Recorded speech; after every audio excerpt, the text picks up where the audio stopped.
ایک خلق ہے اور ایک علمہ ہے، سمجھ رہے ہیں؟ اور یہ دو مرتبہ آئے ہوئے، دو مرتبہ اقرا آیا ہوا ہے اور 2 مرتبہ خلقہ آیا ہوا اور 2 مرتبہ علمہ آیا ہوا۔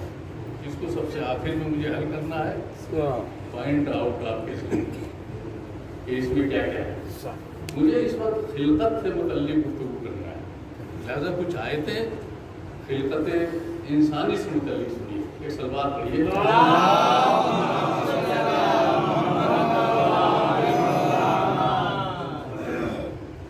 کہ الگ کی لفظ آئی ہے، اقرأ باسم ربک الذی خلق، خلق الانسان من علق۔ انسان کو کس سے خلق کیا ہے؟ جمے ہوئے خون سے پیدا کیا۔ اور بھی خلقت کے لیے بہت سی آیتیں آپ کو قرآن میں مل جائیں گی۔ وَلَقَدْ خَلَقْنَا الْإِنسَانَ مِنْ صَلْصَالٍ مِنْ حَمَإٍ مَسْنُونٍ۔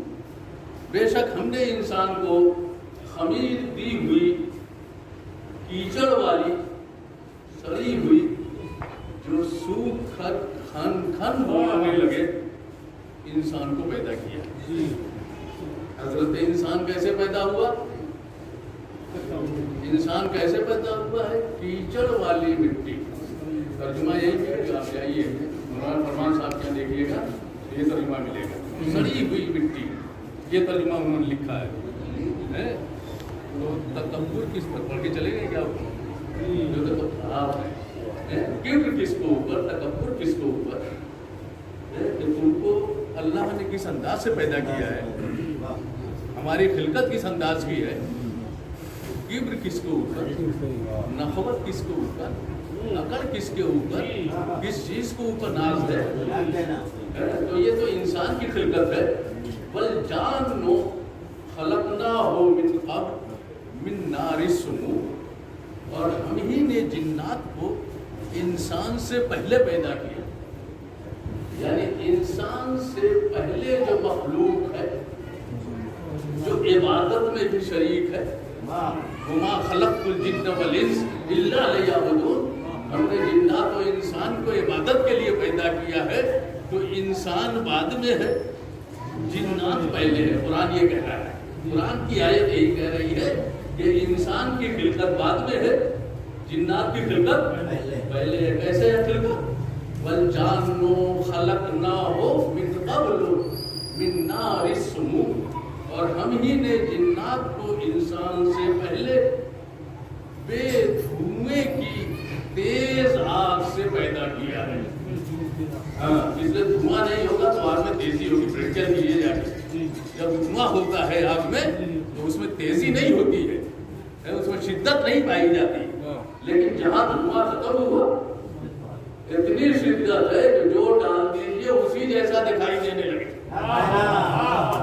لوہا ڈال دیجیے تو لوہا بھی آگے جیسا دکھائی دے رہا ہے۔ تو بڑی تیزی ہے اس میں، کس طریقے سے اللہ نے اس کو پیدا کیا۔ تو یہ ہے جنات کی خلقت۔ وَإِذْ قَالَ رَبُّكَ لِلْمَلَائِكَةِ إِنِّي خَالِقٌ بَشَرًا مِنْ صَلْصَالٍ مِنْ حَمَإٍ مَسْنُونٍ۔ اسی طرح کی دوسری آیت ہے ایک دوسرے مقام کے اوپر کہ رسول اس وقت کو یاد کیجئے جب آپ کے پروردگار نے فرشتوں سے کہا کہ میں انسان کو خمیر دی ہوئی مٹی سے جو سوکھ کر کھن بولنے لگے میں پیدا کرنے والا ہوں۔ مَا مَنَعَكَ أَلَّا تَسْجُدَ، اس لیے کہ پھر اس کے بعد حکم سجدہ آیا، فَإِذَا سَوَّيْتَهُ وَنَفَخْتُ فِيهِ مِنْ رُوحِي فَقَعُوا لَهُ سَاجِدِينَ، تو جس وقت میں اس کو ہر طریقے سے درست کر دوں اور اس میں اپنی طرف سے روح پھونک دوں تو سب کے سب اس کے سامنے سجدے پہ گر پڑنا۔ فَسَجَدَ الْمَلَائِكَةُ كُلُّهُمْ أَجْمَعُونَ إِلَّا إِبْلِيسَ أَبَىٰ أَن يَكُونَ مِنَ السَّاجِدِينَ، تو سب نے تو سجدہ کر لیا، سب کے سب ملائکہ نے سجدہ کر لیا سوائے ابلیس کے۔